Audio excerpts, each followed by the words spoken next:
تو بہت جدید سازو سامان سے لیس ہیں۔ سر پر لوہے کا خوت، بازوؤں اور ٹانگوں پر دھات کے خول۔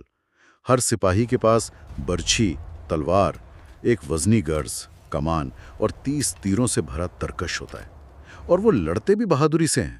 تو یمامہ میں صورتحال بہت ہی دلچسپ، بلکہ میں کہوں گی کہ ایک نازک موڑ پر ہے۔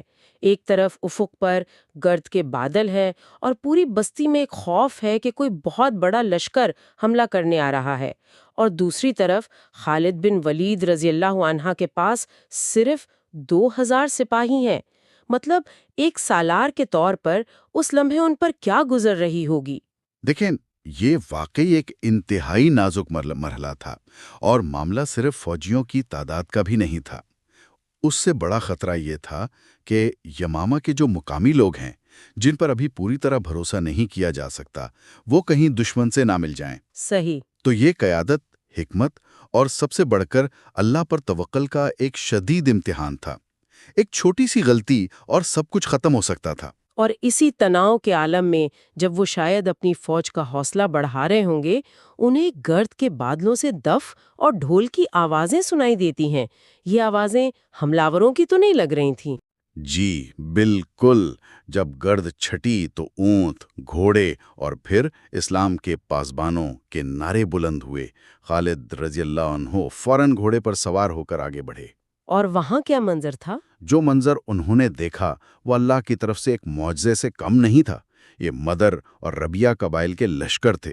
انہیں مدینہ سے اطلاع ملی تھی کہ خالد رضی اللہ عنہ کو عراق کی مہم کے لیے کمک کی ضرورت ہے، تو ہر قبیلہ اپنے ساتھ 4,000 کا لشکر لے کر حاضر ہو گیا۔ 4؟ مطلب 8000 فوجی؟ صرف 2000 کی فوج راتوں رات 10,000 ہو گئے؟ یہ تو جنگ کا نقشہ ہی پلٹ دینے والی بات ہے۔ بالکل، سپاہیوں کے حوصلے آسمان پر پہنچ گئے ہوں گے۔ اس پر خالد رضی اللہ عنہ نے آسمان کی طرف دیکھ کر کہا، اللہ کی قسم، اللہ نے مجھے کبھی مایوس نہیں کیا۔ لیکن انہوں نے جشن منانے میں وقت ضائع نہیں کیا۔ فوج کو منظم کرتے ہی انہوں نے فوراً اگلا قدم اٹھایا۔ اور وہ کیا تھا؟ انہوں نے عراق کے ایرانی حاکم ہرمز کے نام ایک خط لکھوایا۔ اچھا، یہ ہرمز کون تھا؟ مطلب اس کے بارے میں ہمیں کیا پتا ہے؟ ہرمز اس وقت فارس کی سلطنت کا ایک انتہائی طاقتور اور ظالم گورنر تھا۔ اس کی شہرت اس کی بدتینی، فریب اور تکبر کی وجہ سے تھی، یہاں تک کہ عربوں میں اس کا نام کمینگی اور دھوکے بازی کے لیے ایک محاورہ بن چکا تھا۔ خالد رضی اللہ تعالیٰ عنہ جانتے تھے کہ وہ کس سے مخاطب ہیں۔ تو پھر خط کا متن بھی اسی حساب سے لکھا گیا ہوگا۔ کیا شرائط تھیں اس میں؟ خط بہت واضح اور ڈو ٹوک تھا۔ اس میں 3 راستے دیے گئے تھے۔ پہلی شرط، اسلام قبول کر لو تو تم بھی ہمارے بھائی ہو اور تمہاری جان و مال محفوظ ہے۔ ٹھیک ہے، یہ تو سیدھی سی مذہبی اور سیاسی پیشکش ہے۔ دوسری شرط کیا تھی؟ دوسری شرط خالصتاً سیاسی تھی۔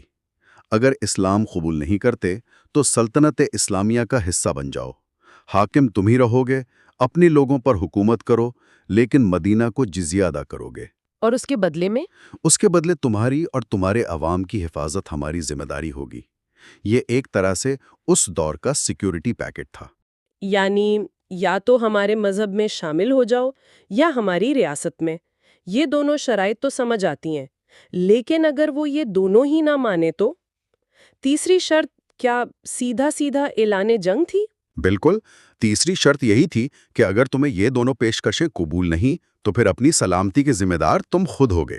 اور اس خط کے اختتام ایک ایسے جملے پر ہوتا ہے جو صرف ایک دھمکی نہیں بلکہ ایک پوری قوم کی نفسیات کا خلاصہ ہے۔ ہم وہ قوم ہیں جو موت کی اتنی ہی عاشق ہے جتنی کہ تمہیں زندگی عزیز ہے۔ یہ جملہ تو آج بھی مشہور ہے۔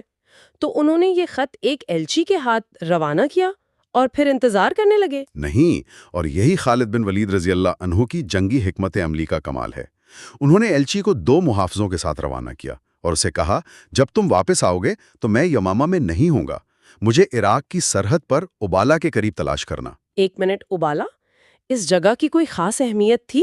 ابولا اس وقت عراق کا ایک انتہائی اہم سرحدی شہر اور تجارتی بندرگاہ تھی۔ یوں سمجھیں کہ فارس کی سلطنت کا گیٹ وے تھا۔ یعنی وہ یہ کہہ رہے تھے کہ تم جواب لے کر آؤ گے تو ہم تمہارے دارالحکومت کے دروازے پر دستک دے رہے ہوں گے۔ بالکل، اور یہاں ہمیں قیادت کا ایک سنہری اصول ملتا ہے۔ رفتار کو ایک ہتھیار کے طور پر استعمال کرنا۔ انہوں نے دشمن کو سوچنے، مشورہ کرنے یا تیاری کرنے کی مہلت ہی نہیں دی۔ تو ایک طرف خالد بن ولید اپنی 10,000 کی فوج لے کر نکل پڑے، لیکن جب ان کا ایلچی اس خط کے ساتھ ہرمز کے دربار میں پہنچا ہوگا، وہاں کیا ماحول ہوگا؟ وہاں دو مختلف دنیاؤں کا ٹکراؤ تھا۔ ایک طرف فارس کی سلطنت کا شاہی دربار، شان و شوکت، تکلیفات، آداب۔ دوسری طرف ایک مسلمان ایلچی جس کے لیے یہ سب ظاہری چیزیں کوئی معنی نہیں رکھتی تھیں، تو وہ دربار میں داخل ہوئے اور سیدھا ہرمز کے سامنے جا کھڑے ہوئے۔ اور ظاہر ہے یہ بات ہرمز کو پسند نہیں آئی ہوگی۔ اسے شدید غصہ آیا۔ اس نے ایلچی کو جھاڑ پلاتے ہوئے کہا کہ تم جنگلی اور گوار ہو، تمہیں دربار کے آداب نہیں معلوم؟ ایک اکیلا شخص دشمن کے دربار میں، اس نے کیا جواب دیا ہوگا؟ ایلچی کی جرت دیکھنے والی تھی۔ اس نے جواب دیا، مسلمان صرف اللہ کے دربار کے آداب سے واقف ہوتا ہے۔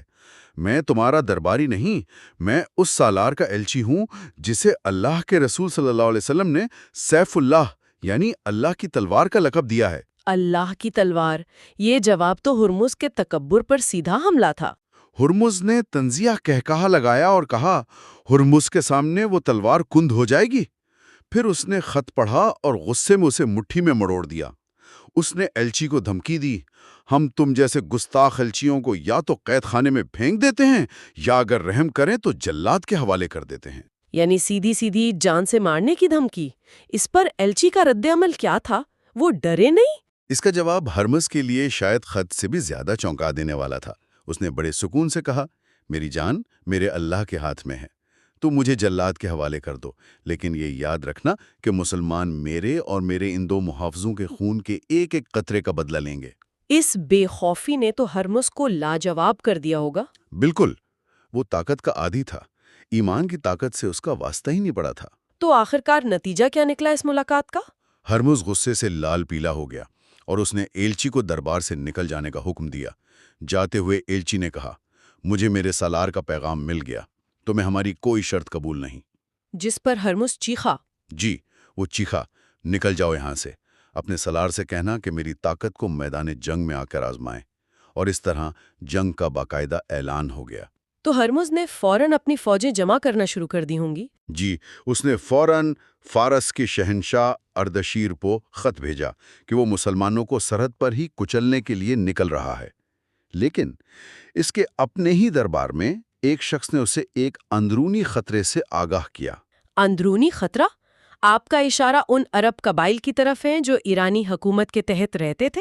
بالکل، ایک درباری نے اسے بتایا کہ دجلہ اور فرات کے علاقے میں جو عرب مسلمان آباد ہیں وہ پہلے ہی مثنیٰ بن حارثہ کی قیادت میں منظم ہونا شروع ہو گئے ہیں، اور جیسے ہی مدینہ کی فوج آئے گی وہ اس سے مل جائیں گے۔ ایک منٹ، یہ مثنیٰ بن حارثہ کون تھے؟ کیا یہ مدینہ سے بھیجے گئے تھے یا یہ اسی علاقے کے مقامی لیڈر تھے؟ یہ بہت اہم سوال ہے۔ مثنیٰ بن حارثہ کوئی باہر سے نہیں آئے تھے، وہ اسی علاقے کے ایک مقامی عرب قبیلے کے سردار تھے جو ایرانی ظلم و ستم سے تنگ آ چکے تھے۔ انہوں نے مدینہ کی خلافت سے کوئی حکم ملنے کا انتظار نہیں کیا، بلکہ خود ہی اپنے لوگوں کو منظم کرنا شروع کر دیا تھا۔ تو جب ہرمز کو اس اندرونی بغاوت کا پتہ چلا تو اس نے کیا کیا؟ اس نے وہی کیا جو ہر ظالم حکمران کرتا ہے۔ اس نے مسئلے کو حل کرنے کے بجائے طاقت سے کچلنے کا فیصلہ کیا۔ اس نے ایک انتہائی ظالمانہ حکم جاری کیا کہ مسلمانوں کی بستیوں پر چھاپے مارے جائیں، جس گھر کا مرد غائب ملے اس گھر کو جلا دیا جائے، اور راستے میں جو بھی مسلمان ملے اسے قتل کر دیا جائے۔ یہ تو سیدھا سیدھا نسل کشی کا حکم تھا۔ اس کا نتیجہ کیا نکلا؟ اس ظلم نے مسلمانوں کو ڈرانے کے بجائے ان کے اندر بغاوت کی آگ کو مزید بھڑکا دیا۔ ایک بستی میں جب ایرانی فوجی گھسے اور ایک بوڑھے شخص کو جواب نہ دینے پر تلوار سے شہید کر دیا، تو وہاں کیا ہوا؟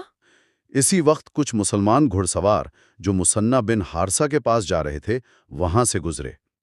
انہوں نے یہ منظر دیکھا اور ایرانی دستے پر ٹوٹ پڑے۔ اور بستی کے لوگوں نے کیا کیا؟ یہی تو اہم بات ہے۔ ان چند گھڑ سواروں کے حملے نے بستی والوں کو بھی حوصلہ دے دیا۔ جو ایرانی فوجی بھگدڑ میں پیچھے رہ گئے انہیں گاؤں والوں نے ہی مار ڈالا۔ یہ ایرانی سلطنت کے خلاف اس علاقے کے مسلمانوں کی پہلی کھلی بغاوت تھی۔ تو اب دونوں فوجیں میدان جنگ کی طرف بڑھ رہی تھیں، ایک طرف خالد بن ولید کا لشکر اور دوسری طرف ہرمز کا، یہ کب اور کہاں آمنے سامنے آئے؟ یہ اپریل 633 اے ڈی یعنی محرم 12 ہجری کا تیسرا ہفتہ تھا۔ ہرمز اپنی فوج لے کر سرحد سے کافی آگے کاظمہ کے مقام پر خیمہ زن ہو گیا تاکہ مسلمانوں کا راستہ روک سکے۔ لیکن خالد رضی اللہ عنہ کو اس کی خبر مل گئی ہوگی؟ جی، مسنہ کے بھیجے ہوئے 2 جاسوس شتر سواروں نے فوراً یہ اطلاع ان تک پہنچا دی۔ تو خالد رضی اللہ عنہ نے کیا کیا؟ کیا وہ سیدھا کاظمہ کی طرف بڑھے؟ نہیں، انہوں نے فوراً راستہ بدل لیا اور کاظمہ سے بچتے ہوئے حفیر کی طرف پیش قدمی شروع کر دی، اور انہی جاسوسوں نے ایک اور زبردست خوشخبری سنائی۔ وہ کیا تھی؟ انہوں نے بتایا کہ مسنہ بن حارثہ اور دیگر سرداروں نے مقامی عربوں میں سے 8,000 جوانوں کا ایک اور لشکر تیار کر لیا ہے۔ 8,000 مزید؟ یعنی 10,000 کی فوج اب 18,000 ہو گئی؟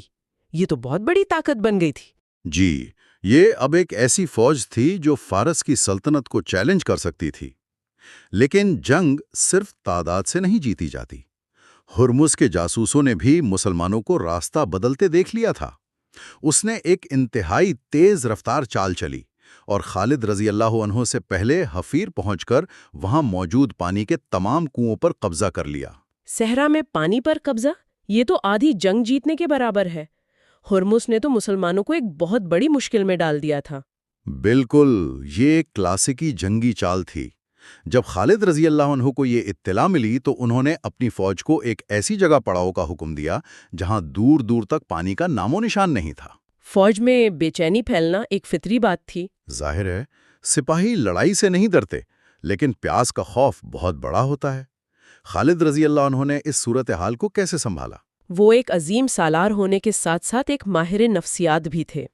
انہوں نے پورے لشکر کو ایک پیغام بھجوایا جو انتہائی سادہ مگر طاقتور تھا۔ پریشان مت ہو، ہماری پہلی لڑائی پانی کے لیے ہوگی۔ اچھا، پانی اسی کو ملے گا جو جان کی بازی لگا کر لڑے گا۔ اگر تم نے دشمن کو پانی سے محروم کر دیا تو سمجھو تم نے جنگ جیت لی۔ کمال ہے، اس ایک پیغام نے تو پوری صورتحال کا رخ ہی بدل دیا ہوگا، خوف کو ایک مقصد میں بدل دیا۔ بالکل، اب ہر سپاہی جانتا تھا کہ اس کی بقا لڑنے میں ہے۔ اسی دوران وہ ایلچی بھی واپس لشکر سے آ ملا۔ اس نے ہرمز کے تکبر کا حال سنایا۔ اس پر مسنہ بن حارثہ نے، جو اب لشکر کا حصہ تھے، ایک دلچسپ بات بتائی۔ انہوں نے کہا، اس کا دماغ اس کی 1,00,000 درہم کی ٹوپی نے خراب کر رکھا ہے۔ 1,00,000 درہم کی ٹوپی؟ یہ کیا قصہ ہے؟ فارس میں یہ رواج تھا کہ امراء اپنی حیثیت کے مطابق قیمتی ٹوپیاں پہنتے تھے۔ ہرمز کی ٹوپی اس وقت سب سے قیمتی تھی، جس میں بیش قیمت ہیرے اور جواہرات جڑے تھے، اور اس کی مالیت 1,00,000 درہم تھی۔ 1,00,000 درہم؟ یہ تو آج کے حساب سے کروڑوں روپے بنتے ہیں۔ یعنی وہ اپنی پوری حیثیت سر پر پہن کر گھومتا تھا۔ بالکل۔ خالد رضی اللہ عنہ نے جب یہ سنا تو انہوں نے فرعونوں کی مثال دیتے ہوئے کہا، کہاں ہیں وہ اور کہاں ہیں ان کی ٹوپیاں؟ مجھے کسی کی بیش قیمت ٹوپی مروب نہیں کرتی۔ پھر انہوں نے اصل سوال پوچھا، فارسی فوج کی جنگی صلاحیت کیسی ہے؟ یہ ہوئی نا کام کی بات۔ تو مسنا نے کیا تفصیلات بتائیں؟ مسنا نے بتایا کہ وہ بہت جدید ساز و سامان سے لیس ہیں۔ سر پر لوہے کا خوت، بازوؤں اور ٹانگوں پر دھات کے خول۔ ہر سپاہی کے پاس برچھی، تلوار، ایک وزنی گرز، کمان اور 30 تیروں سے بھرا ترکش ہوتا ہے، اور وہ لڑتے بھی بہادری سے ہیں۔ یعنی ایک انتہائی مسلح، تربیت یافتہ اور بہادر فوج۔ یہ سننے کے بعد تو کسی بھی سالار کے لیے تشویش کی بات ہوتی۔ لیکن خالد رضی اللہ عنہ نے ان تفصیلات میں دشمن کی طاقت نہیں بلکہ اس کی نفسیاتی کمزوری تلاش کر لی۔ انہوں نے کہا، ان کی جرت کی حد ان کی ذرا تک ہے۔ وہ نہیں جانتے کہ جذبہ لوہے کو کاٹ دیتا ہے۔ یہ تو بہت گہری بات ہے۔ مطلب فارسی فوج کا اعتماد اپنے ساز و سامان پر تھا، اپنی ذات پر نہیں۔ جیسے ہی ان کا آرمر ٹوٹتا، ان کا حوصلہ بھی ٹوٹ جاتا۔ بالکل۔ انہوں نے مزید وضاحت کی، ان کا خول کٹ گیا تو سپاہی خود کو غیر محفوظ سمجھنے لگتا ہے اور بھاگنے کی کوشش کرتا ہے، جبکہ اللہ کے سپاہی کی زرہ اس کا عقیدہ اور ایمان ہے جسے کوئی تلوار نہیں کاٹ سکتی۔ واہ، یہ تو دشمن کی نفسیات کا پورا پوسٹ مارٹم تھا۔ تو اس گہرے تجزیے کے بعد ان کا اگلا حکم کیا تھا؟ اس تجزیے کے فوراً بعد انہوں نے حکم دیا کہ لشکر فوراً کاظمہ کی طرف انتہائی تیز رفتاری سے کوچ کرے۔ وہی جگہ جہاں ہرمز نے پہلے پڑاؤ ڈالا تھا۔ یہ ان کی حکمت عملی کا عروج تھا، دشمن کو اس کی سب سے بڑی کمزوری پر ضرب لگانے کا منصوبہ۔ السلام علیکم ناظرین، ہمارا کنٹینٹ مستند کتابوں سے لیا گیا ہے اور 100% آتھینٹک ہے۔ ہماری ویڈیو ترتیب وار دیکھنے کے لیے ہمارے چینل پر جائیے، پلے لسٹ کے بٹن کو کلک کیجیے اور یہاں سے ایپیسوڈز کو ترتیب وار سنیے۔ اور ایسے ہی معلومات سے عرب بھرا کا صحرا کنٹینٹ دیکھنے کے لیے ہمارے چینل کو لائک، شیئر اور سبسکرائب کیجیے۔